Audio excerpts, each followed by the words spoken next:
সবাইকে অসংখ্য ধন্যবাদ।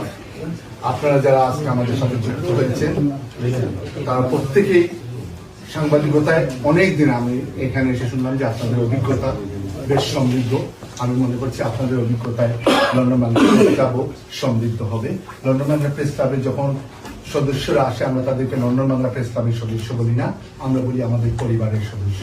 আপনারা আমাদের পরিবারে নতুনভাবে যুক্ত হয়েছেন, পরিবারের সাথে আমরা একসাথে থাকবো সুখে দুঃখে।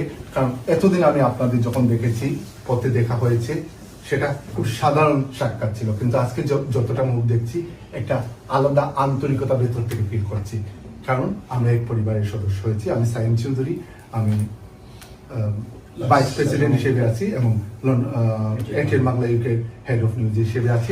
আমি রুপি আমিন, আমাকে মোটামুটি সবাই চিনেন। 2001 সালে আমি বাংলাদেশে, যখন আমি ইডেন কলেজে পড়াশোনা করি, তখন আমি এনটিএন বাংলাতে ওখানকার স্টাফ নিউজ প্রেজেন্টার হিসেবে জয়েন করি। আফজাল হোসেন হচ্ছেন আমার সেই সময়ের সহকর্মী। আজকে আমার 25 বছর পূর্ণ হলো, মানে আমার বয়সের থেকে বেশি আমি সাংবাদিকদের সাথে আছি। আজকে এই আইডিয়াটা কিন্তু দারুণ একটা নতুন একটা আইডিয়া, নিউ ইন্ডাকশন, এবং এই জন্য আমি ধন্যবাদ জানাতে চাই আমাদের প্রেসিডেন্ট মোহাম্মদ জুবায়ের, যিনি সবসময় ক্রিয়েটিভ জিনিসগুলো থিঙ্ক করেন। আমরা কথা বলছিলাম যে কিভাবে আমরা সবাইকে দেখতে পারি, কারণ যেহেতু কিছুদিন পরেই আমাদের একটা ইলেকশন আসবে, আমরা চাই সবাইকে একটু দেখার জন্য, আমাদের এক্সিকিউটিভ মেম্বার যারাই আছেন, তো সবাই একমত হয়েছেন। তাইসির ভাই, আমাদের জেনারেল সেক্রেটারি, আমাদের ট্রেজারার সালেহ ভাই থেকে শুরু করে সবাই একমত হয়েছে যে আমরা একটা ইন্ডাকশন করি, এবং এর মাধ্যমে যদি আমাদের সম্ভব হয় কিছুটা আমরা আমাদের মধ্যে আদান প্রদান করব, যে আসলে এই যে প্রেস ক্লাবের যে একটা সম্মান কিভাবে সমুন্নত রাখা যায়।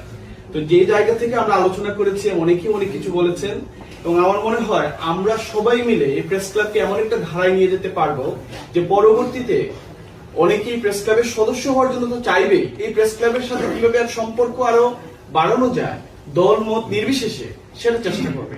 এখানে অনেক নির্যাতিত সাংবাদিক আছে আমাদের সামনে, তারা বিভিন্ন সময় নির্যাতিত, কিন্তু তাদের কাজকে কিন্তু তারা প্রতিফলিত হয় না, কারণ দিকে ভায়াস হয় না। আমরা অনুরোধ করবো যে আজকে যেহেতু আমাদের ফ্যামিলি হয়েছেন, ফয়সাল ভাই যে কথাটা বলছেন যে এই ফ্যামিলি যেন আমরা ধরে রাখতে পারি, এবং আমি সবসময় এটা বিশ্বাস করি, আমি শুধু এখানে না, আমি যখন চ্যানেল এসে তাও বলি বিভিন্ন প্রোগ্রামে, যা আমি একটা প্রতিনিধি, চ্যানেল এসে একটা প্রতিনিধি, আমি যদি একটা অন্যায় করি এটা কিন্তু ফলো হবে, এটা কিন্তু আমার বদনাম আসছে, চ্যানেল এসে বেশি বদনাম হবে।